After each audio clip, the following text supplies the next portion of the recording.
Salam sejahtera bagi kita semua. Kami dari kelompok 3 akan mempresentasikan hasil tugas besar kami.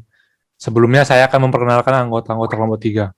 Pertama ada saya sendiri, Kelvin. Kedua ada Hiskia. Ketiga ada Amelia.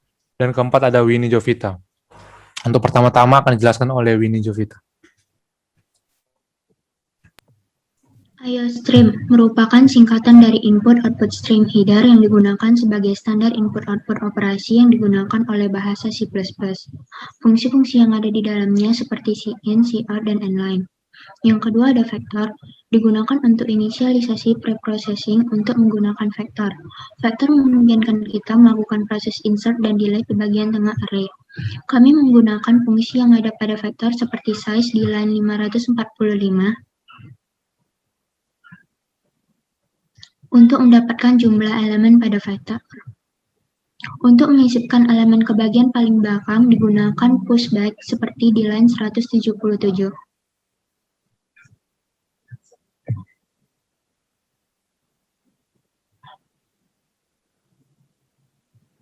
Yang ketiga ada header limits. Header ini mendefinisikan elemen dengan karakteristik tipe aritmatika, khususnya dalam mendefinisikan numeric limits yang merupakan kelas template. Yang keempat ada fstream, merupakan sebuah tipe data input-output file yang memungkinkan kita untuk membuat, menulis, dan membaca informasi dari file. Untuk membaca informasi dari sebuah file yang telah kita buka ke dalam program kita, membutuhkan sebuah stream extractor operator.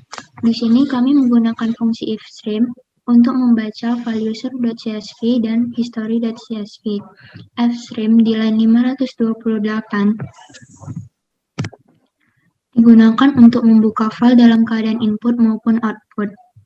Fungsi open digunakan untuk membuka file. Jika dalam pembukaan file terdapat kesalahan, maka fungsi open akan mengembalikan nilai 0. Fungsi close digunakan untuk menutup file yang telah dibuka. Fungsi end of file digunakan untuk menentukan apakah pointer pada file telah mencapai akhir dari suatu file. Selanjutnya ada header file stream. Di dalamnya kami menggunakan iString stream seperti di line 175. Pertama-tama, dilakukan konversi variabel line menjadi stream.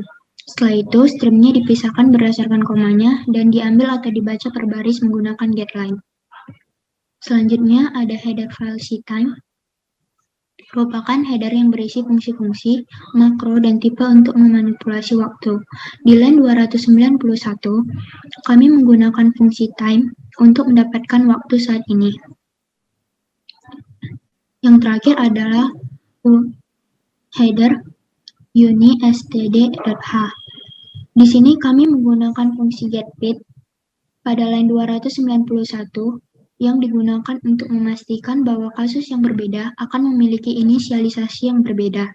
Kita dapat mencampur getBit, srun, dan timer. Sekian presentasi dari saya kembalikan kepada moderator.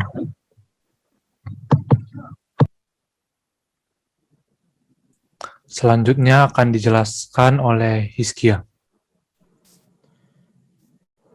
Saya akan menjelaskan konsep-konsep pemrograman berorientasi objek yang ada pada program kami. Yang pertama adalah inheritance atau pewarisan, yang merupakan konsep pemrograman di mana sebuah kelas dapat menurunkan properti dan method yang dimilikinya kepada kelas lain. Salah satu contoh penerapan inheritance pada program kami dapat dilihat pada kelas intro, yang merupakan kelas turunan dari kelas input, admin, dan user dengan akses specifier yang bersifat public. Kedua adalah enkapsulasi. Enkapsulasi adalah sebuah proses pemaketan atau penyatu data bersama metode-metodenya, di mana hal ini bermanfaat untuk menyembunyikan rincian-rincian implementasi dari pemakai. Salah satu contoh penerapan enkapsulasi pada program kami dapat dilihat pada kelas intro yang memiliki anggota dengan tipe data string dan nama variabel username dan password dengan akses specifier yang bersifat protected beserta metode-metode di dalam kelas tersebut. Yang ketiga adalah abstraction, yang merupakan penyembunyian detail latar belakang dan hanya mewakili informasi yang diperlukan oleh dunia luar. Salah satu contoh penerapan abstraction pada program kami adalah pemanggilan sebuah fungsi seperti contoh fungsi show underscore invoice.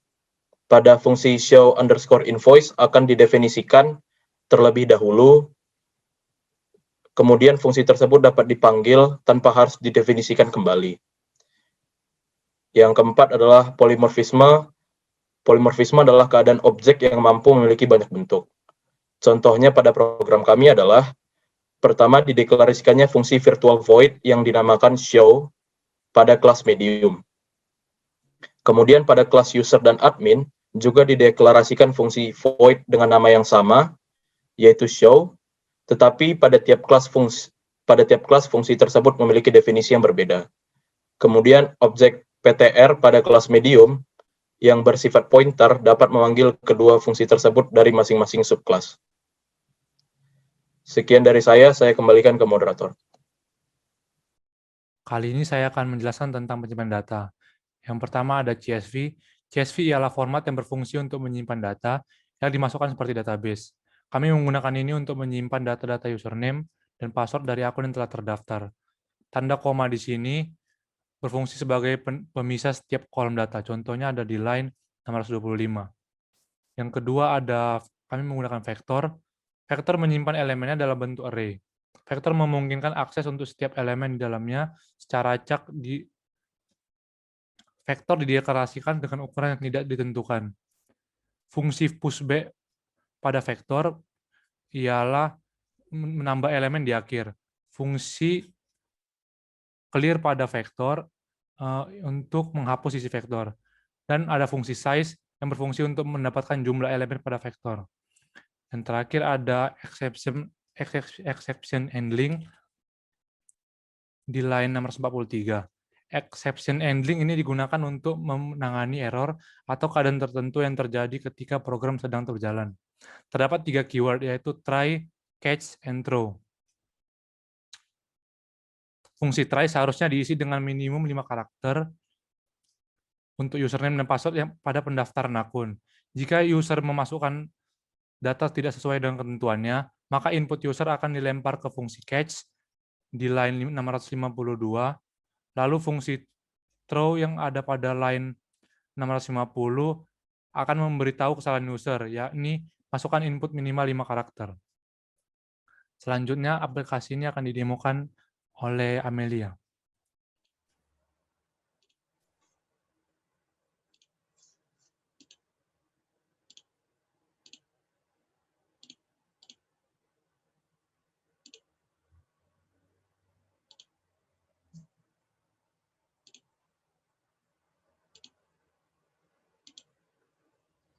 Selanjutnya, saya akan menjelaskan aplikasi yang telah kami kembangkan. Kami membuat aplikasi penyewaan kapal pesiar yang bernama Luxury Cruise Ship Rent Application. Ini merupakan tampilan awal jika user atau admin masuk ke aplikasi ini. Karena kita belum melakukan register, kita dapat menginput 2. Username-nya saya akan masukkan C++. Lalu konfirmasi 1, dan passwordnya PBO, lalu PBO.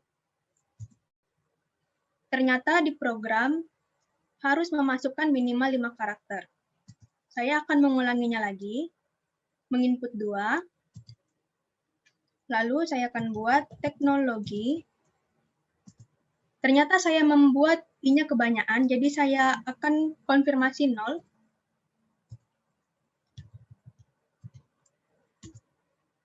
Lalu konfirmasi 1, saya akan membuat password informasi. Lalu informasi. Ternyata untuk password dan konfirmasi password tidak boleh berbeda.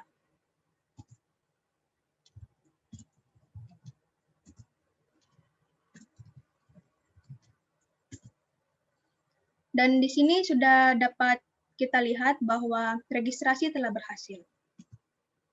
Selanjutnya, kita dapat melakukan login.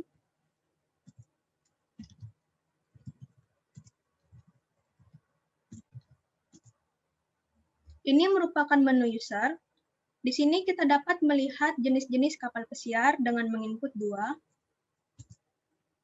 Ini merupakan nama-nama kapal yang tersedia.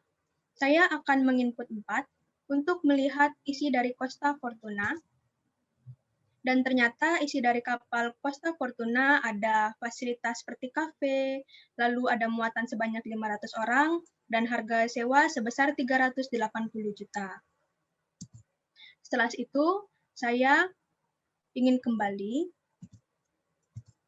lalu ingin menyewa kapal pesiar. Saya akan menyewa kapal pesiar nomor 4.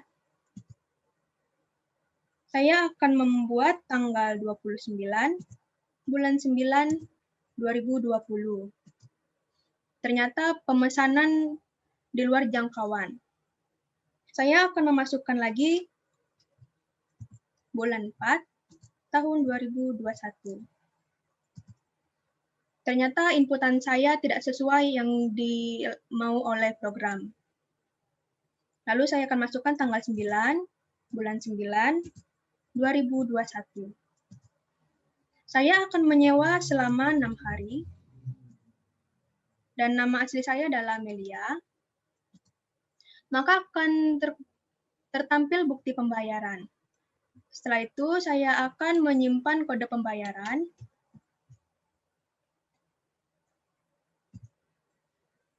Setelah itu, saya ingin melihat list pembayaran saya. Saya akan menginput 3. Lalu saya akan masukkan kode pembayaran saya. Dan ini merupakan detail pembayaran saya. Setelah itu, saya ingin keluar dari aplikasi. Saya akan menginput 4.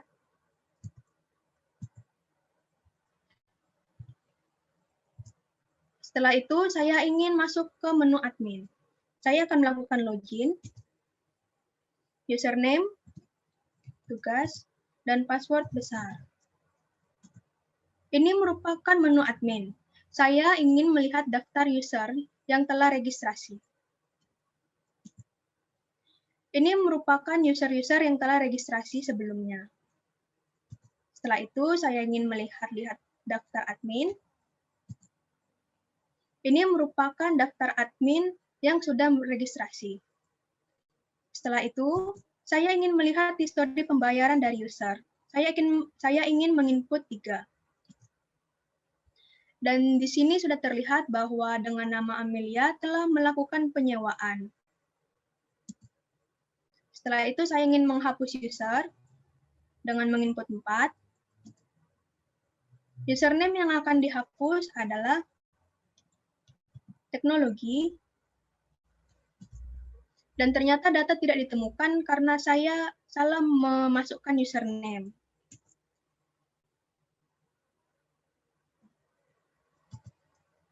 Saya akan mencoba lagi. Dan sudah ditampilkan bahwa akun teknologi sudah terhapus. Setelah itu, saya akan update user. Saya ingin mengupdate user, saya akan menginput 5. Setelah itu, saya ingin masukkan nama username. Dan ingin mengubah menjadi. Dan ternyata data berhasil diubah. Setelah itu, saya ingin logout dengan menginput 6.